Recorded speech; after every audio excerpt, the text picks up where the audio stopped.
Welcome to the Listen to Your Footsteps podcast. I'm your host, Kojo Bafun, and this podcast is an extension of my book, also called Listen to Your Footsteps, which is a collection of essays, reflections, and poetry on things like fatherhood, identity and belonging, growing up, creativity, and the lessons learned. The purpose of this podcast is to gain insight and learn from the journeys that others have taken. I explore the worlds of art, culture, design, business, creativity, and life from the perspective of Africans who are contributing to the redefinition of the continent and who we are. My guest for this episode is Mensa Ansah.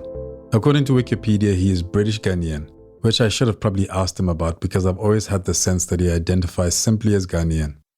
Mensa is a producer, composer, rapper, singer, filmmaker, and all-round artist.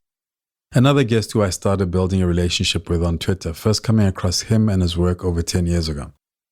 In late 2021, Mensa released a solo project, Bonzi, 10 years after his last solo album, Number 1 Mango Street, which still gets mad rotation in my home. I got to ask him the things I've always wanted to ask him around craft, creativity, and artistry, and I am better for it. Enjoy. Starting off, thank you for being on the podcast. It feels like a long time in the making. Yes. Thank you. I'm looking forward to this more than you are. So that's always the pressure. So my first question is, how do you define yourself? Like, if somebody comes to you and says, "Who is Mensa?" What's your answer? And I know it's a cheesy question, but also a big question. It is, yeah. I mean, it's like, if you asked me yesterday, my answer might probably be different from today, Just really trying to figure it out, without giving it too much energy. I think really that's really my thing. Like, who am I? I'm just somebody who often I feel like I've been placed in the middle of some video game and I'm just figuring it out, and given like one or two tools. And I just have to use that to finesse myself to the end of the game, But I would say that, I'm just, every day I consider myself a student. And I've taken the easy route of like holding on to because I figured, music is my thing. I've kind of used that to approach everything, what with being a parent, being a growing Black man in the world or outside of Ghana or out of my comfort zone or whatnot, So every day I'm just trying to figure things out. I don't know if there's like a more profound way of answering the question. Just really trying to figure myself out with these small tools that I've been given, and trying to just create a small impact in my small world, But Mensa loves food, loves family, and has no idea what he's doing with himself except embracing everything that comes his way. Honestly, I really that's the worst question. It's as bad as what's your 5-year plan? When you're gonna meet your girlfriend's father.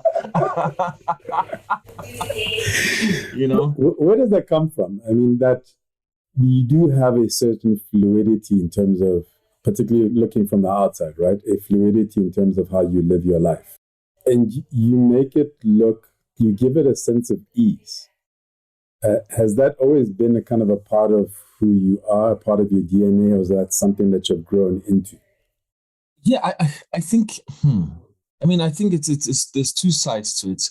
One aspect is that I'm actually somebody who is not paying too much attention and giving too much energy to a lot of things that are happening around me. This is really true. Like it's like incredible things happen around me, and I'm just sometimes I can be so about it, like without realizing the importance or the significance or the timestamps that I'm making. And so that also, like looking on the outside, is like, oh well, this guy, he's probably often is just as cool and just, but sometimes I'm just really not aware, like I'm just constantly trying to figure things out in the moments that sometimes I might miss things. But there's also another part of me that's also very, that can be really meticulous and painstakingly dwell on things to make them come out the way I imagine them, especially with my craft and with people that I care for in my relationships and stuff like that. So I can be also very obsessive with attention, like paying attention to detail and just, these little kind of pedantic things, And so when I combine those two things, it's almost like it looks from the outside like, oh, maybe this is like, oh, he makes it look easy, or just like he's constantly doing some cool stuff. But it's also like I spend so much time creating so much like time with intricacies and things like that. And then when I get the results, I quickly move on to something else without realizing that this is probably a feat. This is like an achievement. And people remind me, like, we played a concert, or we've met such like people who have gone to places or been to things, and people have to remind me, like, dude, that day was like an incredible, like, oh, you met this incredible person, or you did this really, and I'm just like, well, yeah, I guess so. Like somebody like say One Love like reminds me of like dates of places that we've played at and venues and things. I'm like, dude, I have no recollection, or I completely forgot that soon after we played that concert.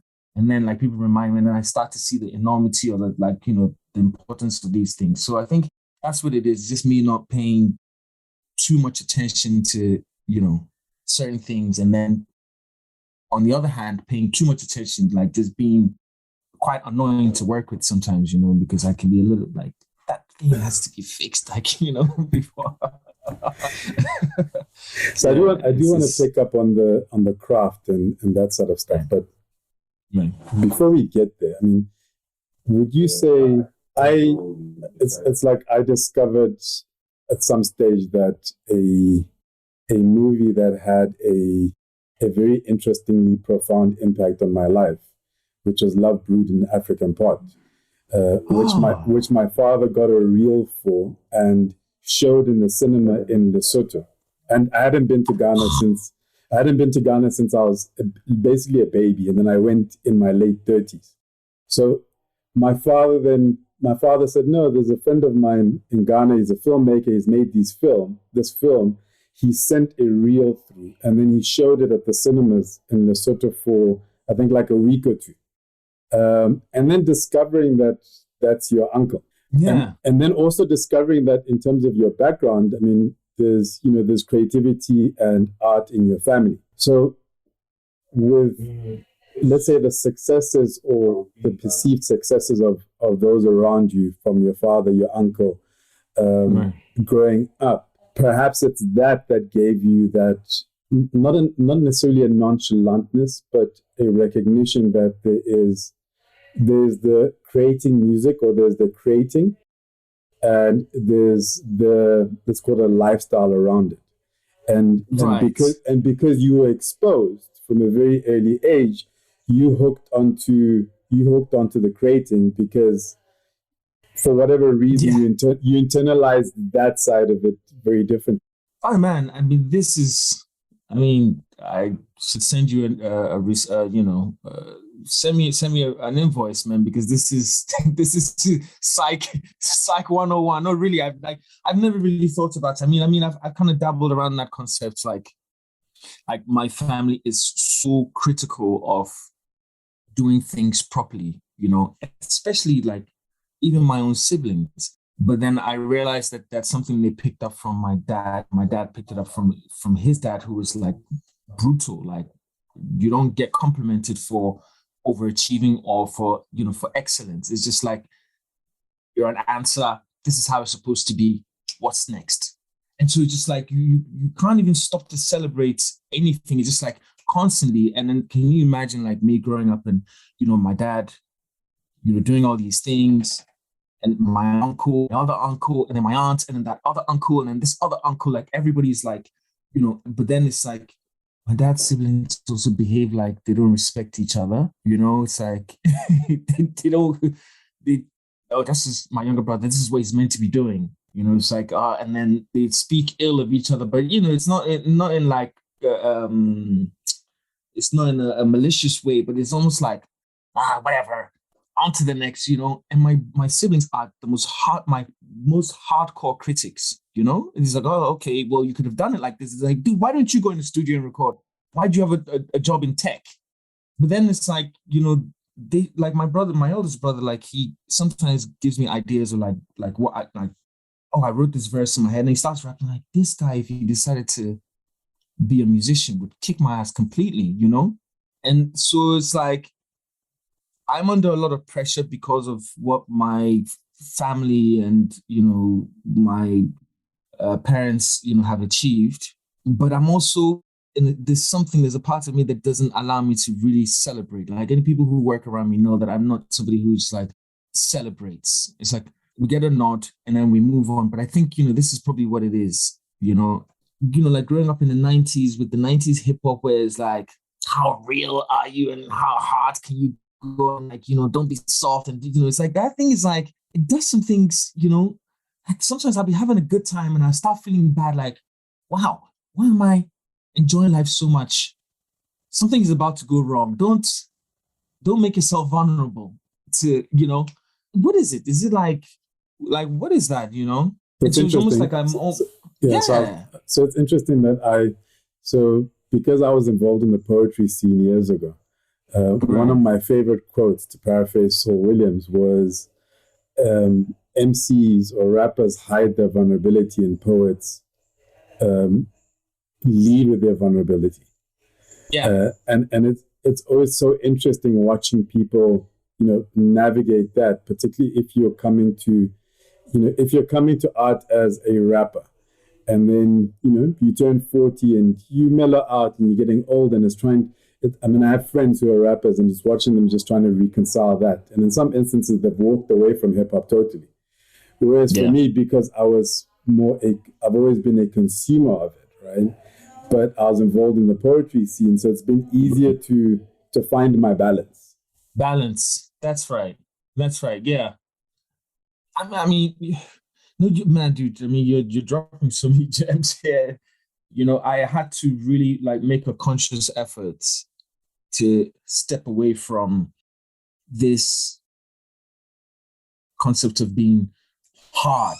And so like being hard, writing hard rhymes, the beats have to be so hard and your attitude has to be hard to back it up, and, everything else that comes with it. And to just start feeling, and that's when I actually stopped listening to hip hop for quite a while. I was just really going into other things and I allow myself to just feel and to be able to be like creatively introspective, to allow myself to speak on things that otherwise I wouldn't otherwise be able to write about if I was trying to be like a hard rapper. It's like, where is this like thing this burden that I've necessary burden I'm putting on myself, And no, you're absolutely right. Like if you like, but then the things like this new generation of hip hop really, and they call it emo rap and whatnot, and try to belittle it and whatnot. But really, I think that a good balance of that is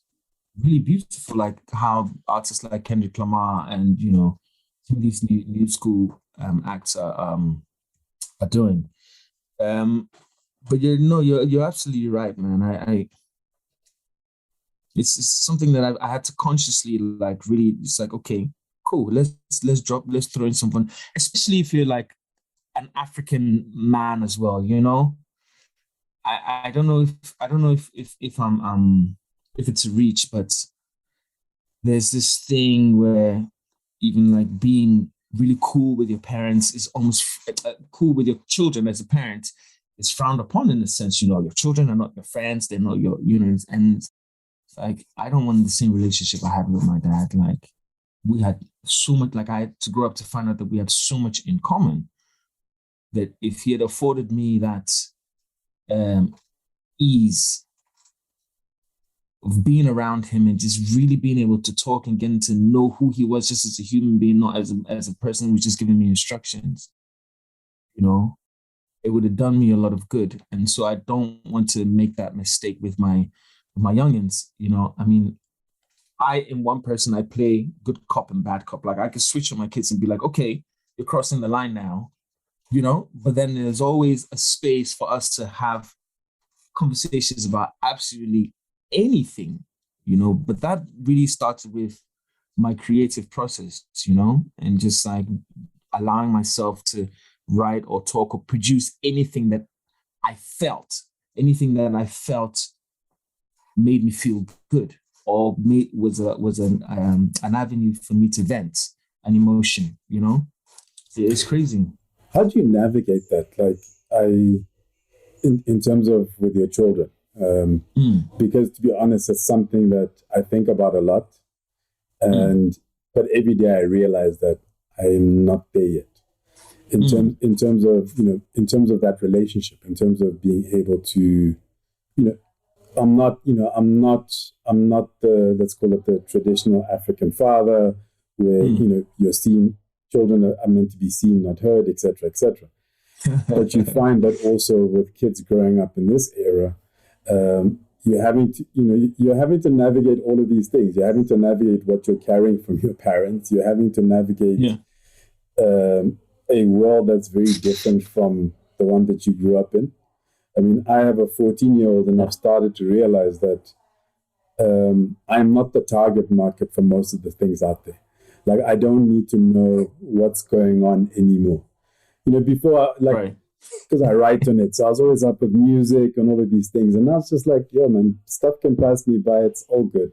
Like, it's all good. It's all good. Yeah, it can pass I don't need to be in on it. Yeah, I don't need to know who that person is. Like, I see names of artists. My 10-year-old will come and tell me about an artist, and I'm like, okay, cool. I've never ever heard of them, but fine. Like, this is so true. This is so true. It's like, I mean, I'm reaching that point where, the kids are discovering their own like music and so on and so forth. And for a brief period, I thought, man, I need to also, especially as a musician, I need to know who the coolest, who's doing something, the most interesting thing. And then I was just like, actually, you know what? I don't have to. This is their thing. I don't even have to consider if it's trash or it's good.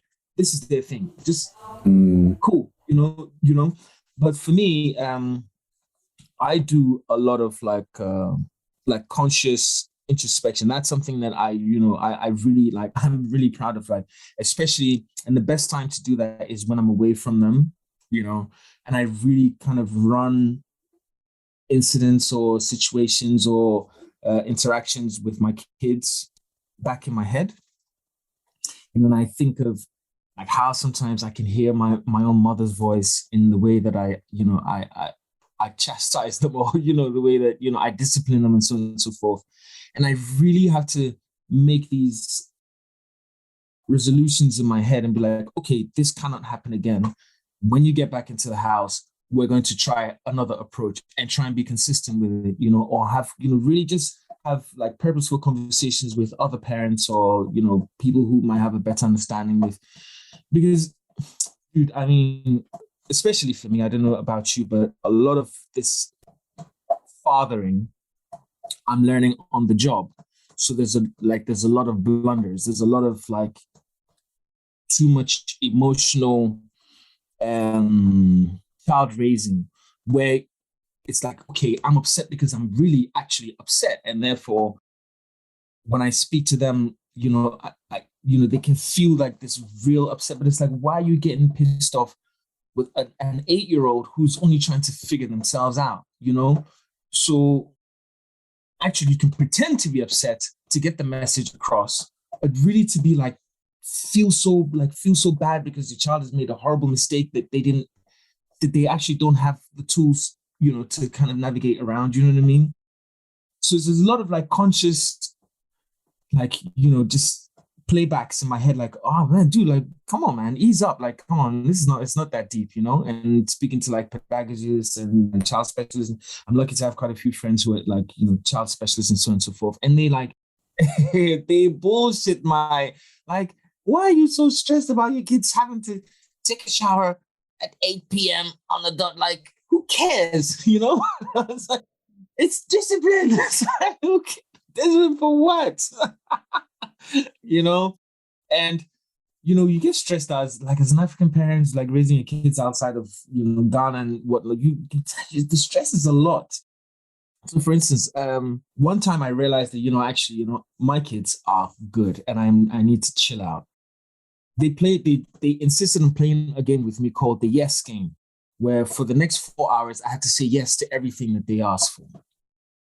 And I was really stressing. It was like, these kids are today they're gonna ruin me, Dude, they were asking for bullshit like, oh, daddy, oh, you're gonna have to give me a hug every time I ask you for a hug. Or I'm not gonna eat one sweet, I'm gonna eat two sweets. Dude. It's like, don't waste this, Ask for my wallet, my credit card, and let's go on Amazon and let's get you all the things. None of that stuff, you know what I mean? I'm just like, my kid's all right, Every now and then, they mess up, but it's like we're all trying to figure it out. And, so to answer your questions, it's like I have to do a lot of like conscious recounts, and try and go back to it and fix it. That's all you can do, So when did you decide to be a musician? Oh man. And let's call it falling in the family business. And going and being a musician. I think it was my last, what they say, like, resort. Do you know what I mean? Like, it was the one thing that I didn't have to take instructions from anyone, to do. And like growing up, I was really rebellious and I didn't like this idea of conforming and following instructions just because I had to, without having an understanding for it. And so when I realized that I could spend hours in my room just writing rubbish, and I had this boombox, and I could just like record myself, hear myself back, and be like, okay, well, I don't like the way I sound. Let me say this again. And just like, I'll be absorbed for hours. And then like sitting down the piano and just creating just stupid things. But then there was nobody around to tell me, oh, you can't do it like this, or you can do it like this, whatever. I was just like, okay, this is the one thing that I can do well without, hawk eyes on me, trying to correct me, trying to, you know what I mean? And then once I started sharing that with people, the response was good. So I was like, okay, this is my space. This is how I can fit in my, my community or my, society, where it's like, I've got this one thing that I can offer that people appreciate, and it allows me to just be, And I think that's really that's what all of this is built upon. And so my whole process has been just get better and keep learning and keep giving and keep satisfying myself. Really, that's all it is. I'm just trying to satisfy myself with this knowledge about music, or being able to write and venture to different things. And somehow I've figured out a way to make money from it, make a living out of it, But really, it's not like me being an artist, a survival thing for me, You talk about kind of living, and you found a way to make a living as an artist. How do you do that as a African/Ghanaian artist? I mean, even if you're sitting in the UK. Yeah, yeah, because you will always be reminded one way or the other, So through the years, I mean, I've been behind things that don't necessarily, I mean, they're creative things, but they don't necessarily mean that I have to have my face in front of them. So I'm doing a lot of production work. I'm actually doing a lot of stuff for TV, commercials, writing for other musicians, and yeah, just different aspects of of creating or production. I mean, that's really how I do. And then now, because we're touring so much, it's also like a consistent source of income. But it's having your hands in many different things, and making sure that those things add up at the end of the month. So yeah, man, I'm just dabbling, in different things. I mean, now, because I've been doing it for so long, I'm generating different sources of income. Like I said, yeah, through production and through like royalties and stuff like that. It pays off, at the end of the year. It's like it all adds up. How did you end up in the UK? Man, also an act of rebellion. I mean, I think my dad wanted me to come to the States because all my siblings were there. And I just thought, maybe not. Both my parents were raised here in the UK. they moved here in the UK when they were pretty young. And so my mom was very instrumental in that. And then also, I used to like, there was a girl I liked who went to university in Scotland. It's like, oh, yeah, I get to be with this, my favorite person. Obviously, that relationship didn't even last past a year. But then afterwards, I was like, yeah, it's all right. You know, I think I can make it work. And then at some point, I went to the States, but it just didn't work for me. You know, I just felt like this is not, 'cause, yeah. And it's just been easier for me. And also being in the UK is the closest I can be to Ghana, if that makes any sense, The connection is quite strong, with our history and, with travel and so on and so forth. It's I can stay connected in that sense. Yeah, like I say, it's like I make these decisions. It's like there's no real consciousness behind them. I find myself in a space. It's like, okay, this is working, and then next thing you know, 5 years, 10 years, 20 years, like what? Where'd the time go? Let's jump into your creative process, because you have talked about that quite a bit. In that, yes, you are like you had described kind of how to a certain extent you're able to, let's call it, make a living off your music and make a living off your art. And it seems to give you that space to be able to approach art for the sake of, not in a negative sense, but it feels like sometimes you do things for the sake of exploring it. So I mean, like with Fucking Boys Cause of Money, like you guys did the film, you did the album. It really felt like an exploration, as opposed to okay, we are musicians and therefore we need to create to be able to tour, to be able to make money, etc., etc. So where does the spark for a project like that? Where does the spark for Fucking Boys itself come from? Like you and One Love sitting down and going, actually, we're going to do this thing, and this is, it's not just a music group. It feels like it's a concept. It's a story. It's got something. It's got substance to it. Yeah. I think. I mean, one of the reasons why One Love and I work well is because we are just migrating our relationship or our friendship or our interaction into the music.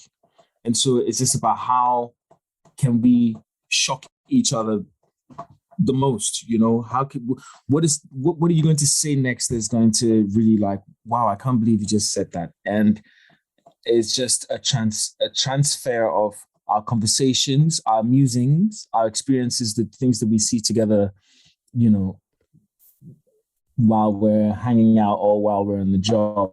I mean, Cause of Money absolutely was just us reimagining what life was like growing up in Ghana, in high school, and just making it a bit fantastical in a sense.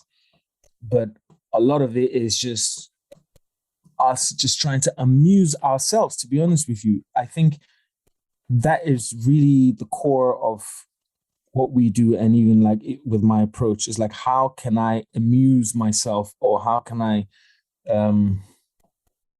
push myself in a way that I rediscover myself in a way that I didn't before. Really, that's all it is. It's like, how do I find the newest part of myself that I don't know? Or how do we delve into this thing and into this rabbit hole, and how are we going to come out of it? We never, to be honest with you, we never think of the consumer or the person on the other side. What we do is it's not selfish, but it's just like such an internal thing, And then when we're done, we just share it with the world. Like, okay, this is us messing around in the studio for 2 months, packaged, and it's just a collection of observations and like you said, like really just experimentation on human nature, and knowing how our people are without some of our people are with our conservative attitudes. How can we shock them? How can we make people uncomfortable by speaking certain truths to get reactions. And really, it's just like, I mean, if you saw, there was a different era, but if we really should have recorded our process of making cause of money and even fucking with you, it was just like, we were literally having conversations and they'd be like, okay, stop, record this, what you just said, you know? Or you see him saying, it's like, oh, I just came up with this line, I was thinking about this, or, you know, when we're interacting with this person, they said this really weird thing, which made me think, how can you be so stupid? Or how can somebody say something like that? Boom. Then we start structuring, you know, it all transforming into into musical phrases and so on and so forth. So really, it's such a selfish project, but it's such a selfish process. But I think creating art to be like that, you really have to think about your understanding of your surroundings and how you can just convert that to whatever your medium of art is, you know, more so than, oh, well, this guy made a song, it sounds like this, so let's try and replicate it, or this is what the people want, and so on and so forth. You know, I think that is the marketing side of things. I think anything that's honestly done with integrity or with like an original thought can be marketed. You know what I mean? And that's just like, I think that's just a different aspect of what we do, but it's being able to always come with something original in our understanding of, you know, what's around us. And yeah, and then there's the, you know, the production, which that's when it gets really technical and, you know, doing research and digging into things and trying to, you know, create new sonics and so on and so forth, which also can be quite experimental. But it's really just musings, you know, eternal musings. You are listening to the Listen to Your Footsteps podcast, a podcast in which I chat to Africans from a cross-section of society and sectors, including art, culture, design, business, and creativity, to name a few. I delve into their journeys, the decisions they've taken to get to where they are, how they do what they do, and everything in between. Essentially, we go wherever the conversation takes us. When you talk about, I mean, you talk about that connection with authenticity, right? And I'm a believer in that. But I'm also a believer in finding your lane and being comfortable with your lane. Would you say that with your music as well as your collaboration with One Love, because the two of you feel very comfortable in terms of what is your lane, and not in lane in a negative sense, as in those are the boundaries, but it's like, you know, we each have our own paths to take, right? We're each on our own journey, and it's important to kind of go, okay, this is the journey I'm on. You know, as a writer, I'm not going to be, you know, I'm not going to be, what's her name? The woman who wrote Harry Potter. You know, Rowling, J.K. Rowling. Yes. Yeah. I'm not going to be a J.K. Rowling, and that's all right. Like I do what I do, and I have my thing, and you know, I'll be able to live and build a decent enough life with that. Yeah. Would you say you approach your music, whether deliberately or unconsciously, from that perspective? You know, I think you kind of answered, you know, your own question in a sense. You need to understand.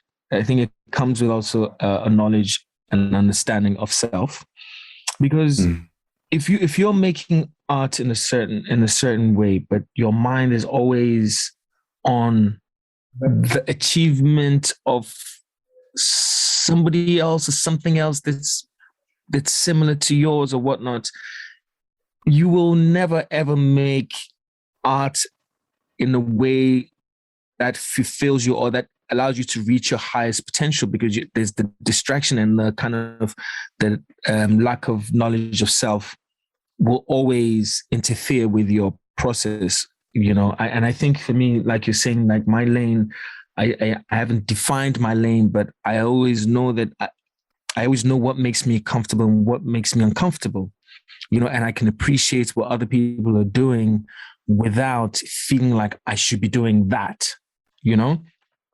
And so And because my process really, Coach, my process really is like every day is a learning opportunity for me when I'm creating. Like I go into like these creative spaces trying to just push myself. For me, it's always a very personal journey.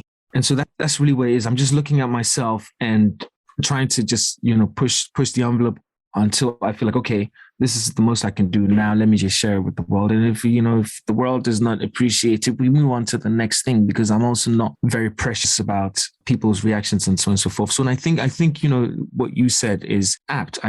It's just really understanding this is what you can do, but there's always room for improvement, and in time, I think if you keep it up, I feel like you will create your own dent, your own little, no matter how minuscule it is, it's like, this is your space and this is what you do, and nobody does what you do the way you do. And if you know what I mean, it's like, if you have that understanding, like, okay, this is my lane, I'm just doing me, and I can't be Wizkid, I cannot be Davido, I cannot be Sarkodie, or, I just don't have whatever it is it, if it's a charisma or whatever it is, or, but I have this little quirky thing that I do that makes me feel like, wow, Mensa, you've done Mensa.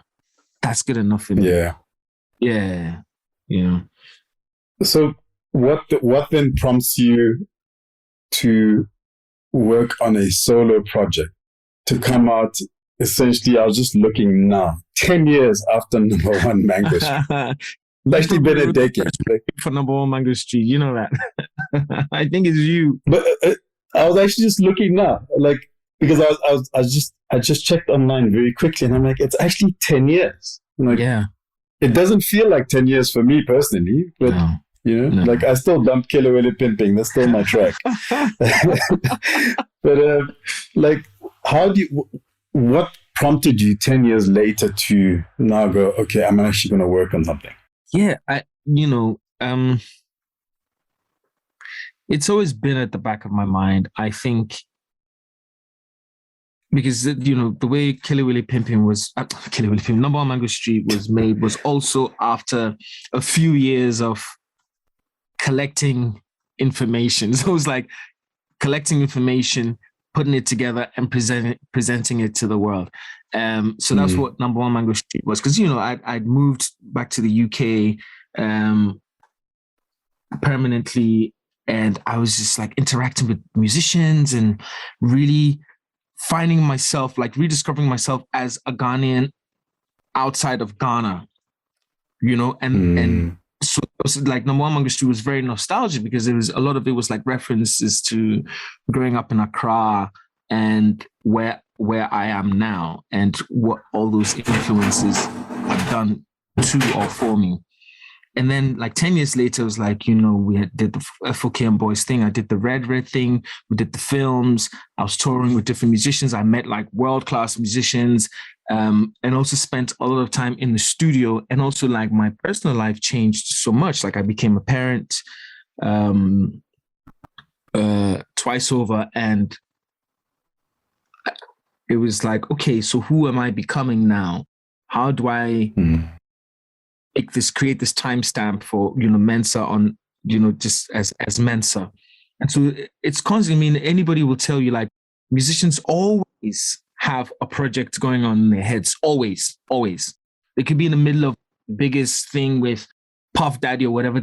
Always some small project going on at the back of their minds, something that's like brewing, like, you really have to do this, you really have to do this. So for me, it's like, it was just a matter of time before I released another album. And, I was producing the Fucking Boys album, Afrobeats LOL, whilst I was working on the Bonzi album. I actually put the Bonzi album on hold. I understood that it was a matter of, prioritizing things, but it didn't mean that the Bonzi album was less important. It was just, I felt like when the time was right, I would get back to it. And here we are now. So there's always, if you speak to any artist, any artist, even if they've just released an album today, at the back of their mind, there's always this project that they have to finish. I'm sure it's the same for you. There's always a book going in the back of your mind, like, oh, I should develop this concept a bit more. This is the thing that I need to do to make myself fulfilled. Like, finally, I've done, do you know what I mean? tell me if I'm wrong, but I feel like there's always something. There's always like that idea that's being developed at the back of your mind, you know?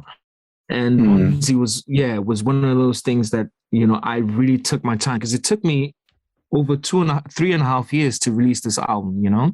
And I took breaks, but every time I went back to it, I went full force, like, you know, just dedicated time and energy. And then I'll go and do something else and come back to it, you know, until we got everything around it together. But we also, the relationship with FOK and Boys and all the projects that I do is that we all individual artists coming together to collaborate. So there's no kind of departure from, is this a departure from fucking Boys? Is it a departure from Red or a departure from, it's just like, there's always the individual that needs to express. And that in no way conflicts or, you know, or takes away from all the other things. You know, I think we all have different, I mean, nobody's like monolithic in that sense, you know what I mean? So there's always things, you know what I mean? There's always aspects of myself, phases of myself that I want to show different creatives and so on and so forth. And that's really what Bonzi is. It's like, it was just a reckoning of who I am now and the things that I want to get off my chest creatively, you know. And you can, I mean, I don't know if you listen to the album, but it's like you can tell from the production and the way I'm writing and so on and so forth. Yeah, it's not a departure from anything, just a continuation of. Yeah, it does feel an evolution, the evolution of the person as opposed to because there is a difference from Number One Mango Street. But like you said, I mean, it's 10 years apart. You have grown and evolved as a human being, as a man, as an African, and one expects to see and experience that evolution. You know, it's like writing this subconscious diary and then eventually publishing, you know, getting it edited and publishing it. You know, that's really what these albums are like when I do these solo albums, you know. That's really what it is. But you also made it a broader project, right? So, I mean, because I know you had a thing on, was it Kickstarter? Yes. Yes. So it's actually not just the album. I mean, Coach, you couldn't be more right. I mean, it was my politics. It was my, you know, all the resistance that I'm facing in terms of my creative process, in terms of owning my narrative, in terms of finding value, in terms of breaking the mold as constantly being seen as the African male artist first before an artist, you know, and taking my business out there to collaborate with people who, the stakeholders and people who are like, you know, what they call the gatekeepers and so on and so forth. I mean, like the Kickstarter, everything in between, the stories in between, all the, you know, I Know the Best series, all of that was like really just preparing myself for Bonzi, you know, and it all becomes part of the story, you know. It's like the politics, man, like just going back to people that I was dealing with 10 years ago who still were in the same space in terms of how they perceived me and as an artist, and generally just art from Ghana or art from, and just having to just navigate my way around it and just be like, whoa. This is like, it's been 10 years. Come on, guys. Can you meet me halfway somewhere, you know? And all of that went into, you know, into the making of the album. It was like you're saying, it was the whole life story, you know?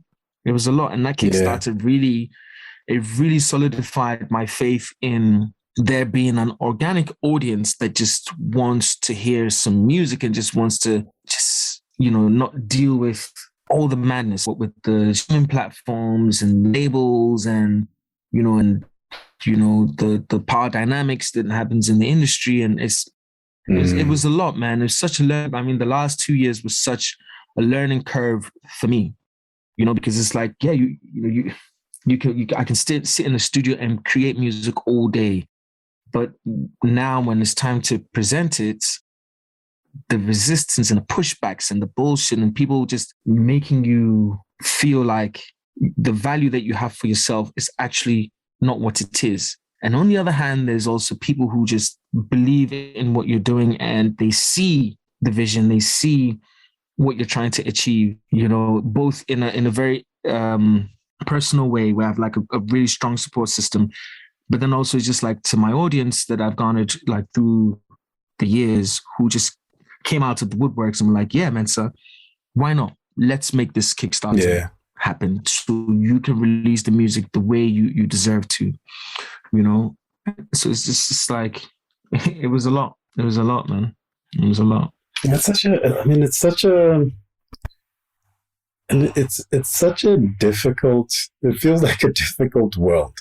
And I say this, I'm listening to you speak and I'm just, there's a whole thing around recently, this artist, what's her name? Amare. And I was watching the conversations around it, like, is she Ghanaian enough? She's not Ghanaian, etc., etc. And that's something that I've grappled with. That's something that I've grappled with most of my life because I didn't grow up in Ghana, right? But I still feel Ghanaian. As much as I feel German, as much as I feel in Lesotho, because that's where I grew up, I also still feel Ghanaian, right? And I was watching this kind of conversation and tweets flying around, and I'm thinking, Mutombo was the person who introduced me to her, like 2-3 years ago. So now the world has caught on. So the world has caught on, and then the people who have just caught on are now the most vocal in terms of defining, like, who that person is. And it must be such a difficult space and a weird space to navigate. It's so weird. It's like, that's the thing. So, I mean, and I just wonder, I know Amare personally, obviously, like, Mutombo's, literally sitting right next to me and, we have conversations. And you really, really, as an artist, you really have to be so centered, and just continue just doing what you're doing, because the hot takes will throw you off. Like, wow, I didn't even know this about myself, and and I've been reading some of that stuff, and I don't know, like, ever since she entered, I think the Billboard Top 100 or whatever, it's like everybody's coming out with, and even some people are just like, oh, look how Ghanaian artists, look how Amare is blowing up in the world. You should try and do the same. Huh? Okay, and it's like these, it's like, how is that a profound thing to say? But then it's like people are behind it retweeting, always the question of identity comes into play. Oh, is she blowing up because she's not really Ghanaian? Is she blowing up because she's very Ghanaian? Like, you can't win, And to be honest with you, I don't understand, like, what the point of the whole conversation is, All I know, for me, is crazy. I went to see Amare play last week. I think it was 2 weeks. And it was interesting because where she played is where I could say I grew up a little bit in East London. And that venue where she played used to be like a warehouse. Before then, it was like a crack den. And then, it just became a warehouse, performances. It became a venue. But then I was standing there watching maybe third generation or second generation 22, 21-year-old Africans, Afro-Caribbeans, Europeans, British, white, black, British, whatever it is, people from all walks of life, singing to every word coming out of Amare's mouth, And I see Amare as my Ghanaian sister, not my Ghanaian sister who, has American connections and so on and so forth. But she's no different from me or the next Ghanaian person. She lives in Ghana, and she's been featuring and collaborating with Ghanaian artists for the last 4 or 5 years. But what I was more interested in is how the narrative has changed, where that venue would have never sold out for an African artist mainstream African artists and have young Africans in their in their early 20s, 19 years, mid 20s out there with the same level of love, that you would have gotten from like a US rapper back in the 90s. Yeah. You would, as an African, you wouldn't dream of, playing venues like this. Like who, African artists would come and play to African communities or, the small communities from Ghana, or if there was Senegalese, they would have but this was just like people from all walks. It was basically zeitgeist. You know what I mean? Like it's happening right here and being led by a Ghanaian female singer.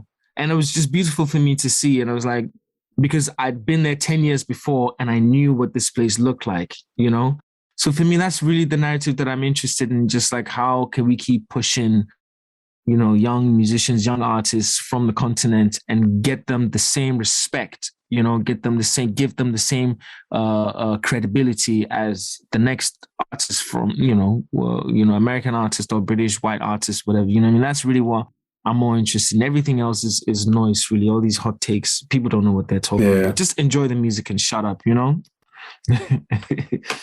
It's a lot. And so now that, Bonzi's out, what's not 5-year plan, but kind of what's your day to day now?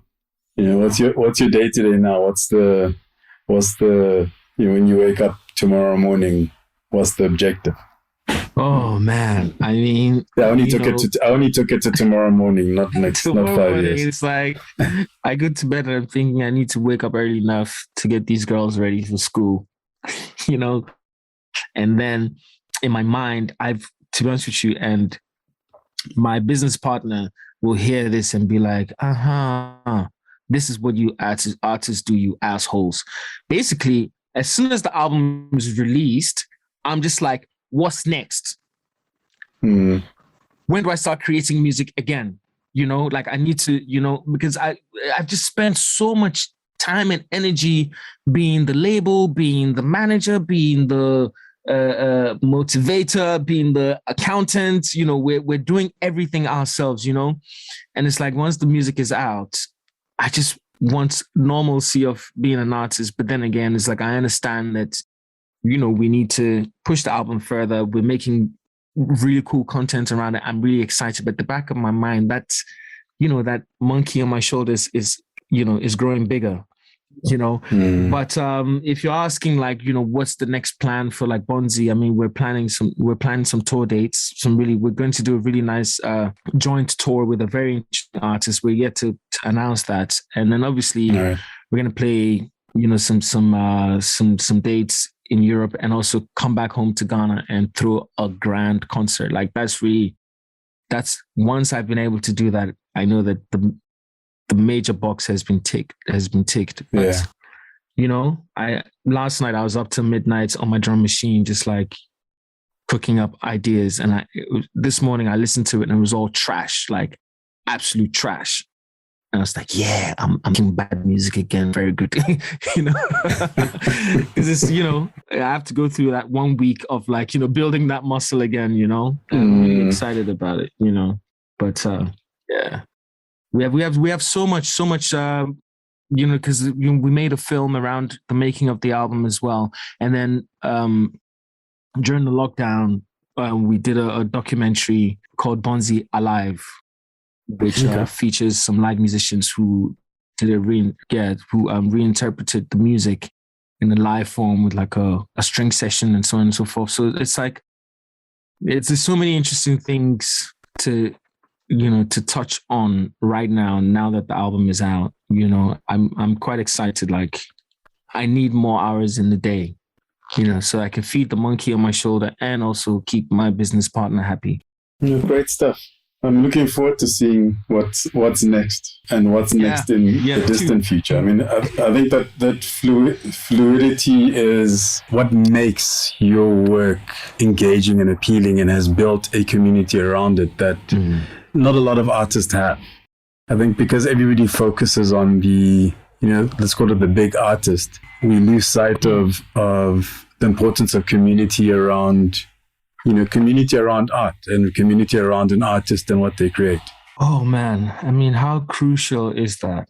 I mean, that really is just what's really kept me going. And, I mean, once again, you're dropping gems. I'm really lucky, Koji, because if you think about this, like I've been doing this since I was a teenager, and like, I'm entering my 40s, and I still feel so inspired, and I feel like what I'm doing is relevant, and is contributing in an immense way to the culture, for the people, for Ghanaians in the world, and so on and so forth. So it's a very unique position to be in, and that is the one thing that I don't take for granted. It's like I'm really lucky to wake up every morning and feel excited to pursue this further.